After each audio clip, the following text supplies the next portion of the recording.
Hi, welcome to Kitchen Capers with YouBored. Something like that. Anyway, all right. So, many of you may not know, but when I'm not setting the YouTube world on fire, in my day job, I am an interior designer, specializing in kitchens. And it has occurred to me, I've seen a bit of a pattern over the last, well, probably six to 8 months, is that if people are not in lockdown and have a little bit of freedom with the pandemic and everything, people can't travel. People have a lot more money just sitting around, if they're lucky enough, of course, because they can't go on holidays. And a lot of people are spending that money on their homes, in particular, their kitchens. So I thought, well, why not do a series on kitchens? I know kitchens. You want to hear about kitchens? That sounds good to me. So, this first show in the series, I'm going to be dealing with 5 tips to help in the measuring process. Now, measuring up your kitchen, if you're doing it yourself, can be a little bit daunting. You don't want to get it wrong. You want to make sure you get everything right, everything fits, and that sort of thing. So, I'm going to just lay down a few little tips that can help you along the way. Most of them are pretty much general knowledge and the easy stuff, but maybe some of them might help. And I'll be going through a little bit of the equipment as well that is pretty much essential. But again, you've probably got it all, but if not, it'll probably help. So that's what we're gonna do. I think it's time to cue the overly elaborate intro. Boom. I don't have an overly elaborate intro. That's depressing. Cue the branding. Okay, so measuring up your kitchen.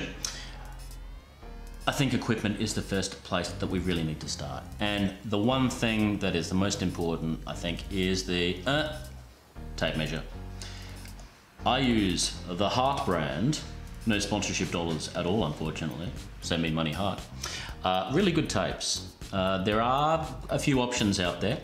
I like this one because it's compact. It's a good rugged style of plastic. It's still got some grip to it though. The tape itself is nice and stiff. You can put it out to almost 3 meters before it's, well, probably 2.5 meters before it starts to get a really good bend. It's got a button underneath so that you can hold it without needing to lock it, and especially if you're measuring a lot of things, it does make things a little bit easier. If you don't use the button, sometimes you can just use your finger, but you're a bit more of a risk of getting cut. Metal cuts are not fun. I have done a few over the years, but anyway. Nice to have a little latch on there so you can put it to your belt. Makes you look pretty cool. Some of the tapes out there, for me, they feel like they're made of that sort of more brittle plastic that when you drop them, they're just gonna shatter. This one really feels rugged. It feels like you could drop it off of the house and it'd probably be okay. I don't intend to drop it off the house, but tapes don't last forever either. If you've had a tape for a while, it might be time to invest in a new one. They don't cost that much. You know, this one's about 20 bucks or something like that. So probably about, 12, 13 in the States or in Europe. Anyway, worthwhile. But if you have a tape, there is something else that you need that's probably more important. And that is a pad. Without the pad, you can't write down your numbers, your measurements. I just use a simple artist pad, blank. You can use graph paper or something like that. I'm not a massive fan of using it. I like the pad, it just gives you a bit more flexibility. You don't feel tied down to the lines or anything like that. If you really do want to use a graph and get everything to scale and that sort of thing, it's not super important, but I find it's better doing it later, but that's just me. So yeah, simple pad. Try and make sure it's got a bit of sturdiness to it as well, so it doesn't just sort of break apart and everything else. So that's important. Another thing that I like to use is this bad boy, a laser. I mainly like to use it because it makes me look super techie and cool when I press it. I won't do it towards the camera because that would be bad. All right, it's a very simple process. It's just press once, laser comes up, press again, measurement comes up. There is a little bit of a thing about lasers though. I wouldn't just use it. It is, sometimes you feel like just using laser, not using a tape. Use it as a base. And the reason is that the laser can tell you the wrong measurement. It has a plus or minus about centimetre, give or take, of error. But the biggest thing is if your walls aren't plumb, if they're a bit skew with, if you've got an older building or if you've got soil movement, depending on where you're living, you might be lining up the laser and it might be, you know, slightly out, up or down, or left or right, or something like that. And you might miss by like 5 centimeters or something like that. And that sort of measurement that's a lot when we're talking about kitchen caps. So use it as a base. It's really good, especially for the ceiling. You can measure with a tape, there's nothing wrong with that, but this is really easy. Just measure in a few spots to make sure you get the right level. Ceiling height isn't ridiculously important, but it could be the difference between a really big bulkhead or an extra cabinet. So now, laser, and of course, a pencil or a pen for the writing of the numbers. Yeah, that's simple stuff. So that's sort of your base stuff for taking your kitchen measurements. You don't need the laser, definitely need the tape. This is just extra to make you feel good about yourself, really. And it is useful, as I said, base measurement, and measure afterwards with the tape so that everything matches up. If the two measurements are good and close, you know you're in the ballpark. All right, so they're the major ones. Over to the tips. So first tip we just covered, the right equipment. Very important. So don't do it with shoddy tapes, don't do it with ones that are broken or something, you might get the wrong measurements. Tip number 2 is keep your Mudmap simple. What's a Mudmap? That's just what I call it and other people in the biz call it. It's just your floor plan. So again, I keep things really, really simple.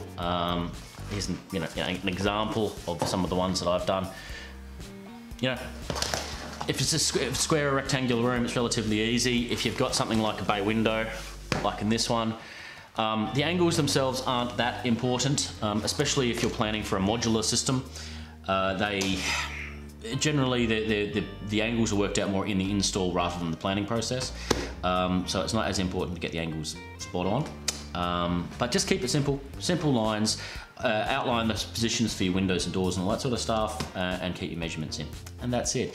As I said before, if you do want to get more complex and get it really to scale, draw it on graph paper later and then you can do it to scale. But to start with, really keep it simple because you want everything to flow when you're measuring. And that way you can double back and double check things. That's okay. Right, that was tip number 2, the Mudmap. Tip number 3, measure small. Measure small. So when measuring, say if you look at the wall behind me, it's quite a long wall. Measuring it in one foul swoop, even if your tape is long enough, not the best idea. I sort of alluded to the possible reason before. Tapes do have some bend, especially when you put them out too far, they do sort of kilt a bit. So unless you have full support underneath, you're not going to get an accurate measurement. You could be out by a couple of centimeters here or there. Even if you put it along the floor, it can not get the right angle, it might not be square. So better to measure in small increments and then add them all up at the end. So for example, wall behind me, you might want to measure from, there's a window just past there, so window to the tile, and then measure the tile space, and then measure from that tile to the next window. You know, define the areas. It's a little bit hard if you've got a wall with no defining marks on it, but you improvise, you find, you know, a mark on the floor or a mark on the ceiling, something that you can use. And then you add them all up at the end, and then compare that addition mark to what you took with the laser for the big mark, or of course you could take a bigger measurement with the tape, and that will get you around the ballpark. So yeah, but it's important, small increments, very important. All right, that was tip number 3. Tip number 4 is basically your most important things with the measure. So of course, position of doors, position of windows, and plumbing. You might notice I left out electrical and gas. They are not as important. They're a lot easier to move than the other 3 things I mentioned. So just on doors and windows, I mean, doors aren't massively, of course they're important, but in terms of the plan, you don't have to be super accurate. You just need to be the right position and, you know, get down to the millimeter if you can. Height is only really an issue if you're trying to line up cabinetry. So if your windows and doors are all the same height, sometimes it's nice to have a line of cabinetry that's also the same. In terms of the windows, you need three major measurements. Of course, you need width. You need height from floor. So that one's very important. I'll explain in a sec. And the last measurement, you need, of course, the height of the window. You don't need distance from the ceiling. That's not important. But the other two measurements are, in particular, as I said, height from the floor. The reason that's important is that if you've got a window above where you're going to be putting a bench top, you can determine the space that you need for a splashback from that measurement. Because you can work out the height from the worktop, which might be 90, 92 centimeters or something like that. Or I don't know what that is in inches for the Americans out there. Feel free to change over to metric, everyone else does. And then you can figure out what you need. So splashback, tile, glass, all that sort of thing. Of course, with glass and generally more stone and those sort of splashback, they like to template after the cabinetry is put in, but you can at least get a quote and work out what you're going to be up for cost-wise. So the plumbing. So the plumbing is important, way more important than the gas and the electrics, because it is a far harder process to move the drain if it's in a concrete floor or a solid slab. If it is, it means you've got to come in and grind and channel, and often you've got to do a reflooring job depending on where you're moving the plumbing. If your plumbing happens to fall inside a cabinet, that's great, and that's what you want. You want it inside the sink cabinet, so that way you don't have to bore through or move anything. But just be mindful, especially if you're using a modular system, of where the cabinetry walls are, because you really want, you know, a good 5 centimeters or so between the pipe and the cabinet wall, just for ease of install and so that you don't have to alter the cabinet at all. Once you start altering cabinetry, it could void warranty. So just, you know, pay attention to those sort of things. If your plumbing is in the wall, it's a far easier move, unless of course you've got an adjoining building or you're in a flat or something like that, or, you know, a high rise. If you're in a house, if it's in the wall coming from the outside, that's a pretty easy move. You can just extension pipe, bring it in through the wall. No big deal. The actual tap and faucets, if they're in the wall, most people are moving under bench for mixer taps, so that's, you know, that's not that difficult. And again, it's not that difficult to move because you can sort of channel pipes along the wall or along the plinth line, things like that. Anyway, so yeah, plumbing, really important to make sure you get it exactly where it is. Unless you're specifically choosing to move it, you might be putting it into an island or something. Then it's completely up to you. I just dropped something, never mind. All right, so that was tip number 4. So last tip, number 5, the fridge. Make sure you know the fridge that you're planning for, if you can. If you haven't decided yet, that makes things a little bit trickier. The reason I say this is that a lot of people put fridges in corners, unless you've got a line like behind me and you happen to have, you know, the fridge in the middle. The issue is the doors. So if you've got, so this is the back wall, this is the side wall, and you've got the fridge here. So if you've got a door hinging this way, so it's going to open like that, you need the door to open past 90 degrees to ensure that the drawers inside are going to function, because they need to get past the drink holders in the door and things like that. Now, some fridges are designed to work that way, so they just have to open 90 degrees and everything's honky-dory. Some fridges don't have the drink holders in the fridge door. Other fridges, of course, open the other way, which is just fantastic. But if not, it means you've got to have 10, maybe 15 centimeters extra. We usually work with 15, so that's 150 mil. To ensure the door can open past 90 degrees and the drawers can open without being hindered by whatever's on the door. And that can really stuff up your configuration of cabinetry if you don't get that right. Because if you come to installing and you've put the fridge in and you realize that you need a bigger cavity, for one, it means you've got to change the cabs above if you've got cabs above, but for two, it might mean you might have to sacrifice, you know, 20 centimeters of cabinetry or something like that further down the track, which, you know, could really throw out what your plans are for storage and that sort of thing. So really pay attention to that. Other things, ovens and that sort of thing, you know, not as big a deal. Most of them are pretty standard, unless of course you're going for cafe style, like 900 mil ovens and things like that. So just fridge, keep on top of that one. All right, so that was tip number 5. The last thing I'll just say before I leave and make this a really quick show, we will do other shows, don't you worry, is just keep in mind for the regulations. So every area has different regulations, either council, state government, or county government, or federal government, depending where you are. Mostly the biggest regulation is height in relation to heat. So say for example above a hob or a hot plate, cooktop, you need to be a certain distance for your range hood, cabinetry or whatever else you're doing. So for example, where I live, a range hood has to be 65 centimeters above the top of a gas hob.